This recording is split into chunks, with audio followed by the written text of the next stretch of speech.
هەرچەندە دیار نییە سێ موچەی کۆتایی ئەم ساڵ چی لێ بەسەر دێت، بەڵام دەنگۆی ئەوە هەیە حکومەت پەنا بۆ پاشەکەوتکردنی بەرێت. ئەندامێکی پێشووی لیژنەی دارایی لە پەرلەمانی کوردستان دەڵێت حکومەت توانای پێدانی ئەم موچانەی هەیە بە داهاتی ناوخۆ، بەڵام دیار نییە پارەی ئەم سێ مانگەی داهاتی ناوخۆیان چی لێ کردووە. پرسیارەکە لێرە ئەوەیە، ئایا ئەم حکومەتە ماوە بەسەرچووی پارتی و یەکێتی و گۆڕان ناتوانێت بە داهاتی ناوخۆ دوو موچە بدە، هیچ نەبێ موچەیەکی تر بدە؟ ئەمە جێگەی پرسیارە.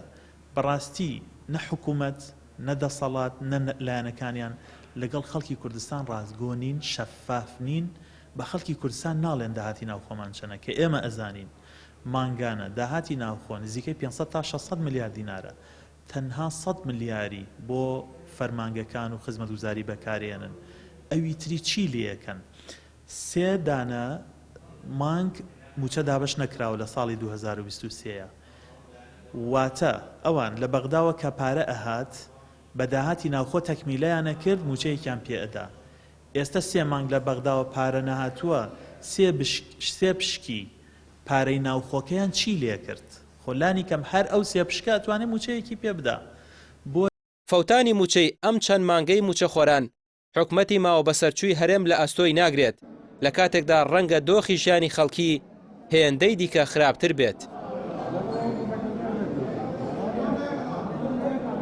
جارێک تر سستێکی وا دروستەکە لەگەڵیشە کاریگەری خراپی ئەوێ لەسەر دۆخی دەرونی هاوڵاتیان لەسەر جموجۆڵی خەڵک و ئەمە بۆ چارەسەر ناکری، ینی بە قەرز و بە قۆڵە لەگەڵ بەغدا و ئەمانە پێویستی بەڕاستی بە بیرکردنەوەیکی استراتیجی بە خطەیەکی استراتیجی وا هەیە کە هەرێمی کوردستان یەکەمجار لەبێت لەوە دەستپێکاردان بنێ بە شکستیا لە بواری ئابووریە لەوە تەنانەت لە ڕووی سیاسیشەوە، چونکە هەرێمی کوردستان لە ڕووی سیاسی و بەرامبەر بەغدا نەیتوانێت مامەڵەیەک بکات تا لای کەمی لەو کاتێک کە نقطەی قووەتی هەبوو، لەو کاتێک کە لە سەدەی عەبدولمەهدی داوای 100,000 بەرمیل نەوت کراوە تەسلیم نەکراوە، ئێستا گەیشتنەتە حاڵەتێ بە تەسلیمکردنی هەموو نەوت و بە تەسلیمکردنی داهاتی ناوخۆش ئێمە هێشتا لێمان ناگەڕێن.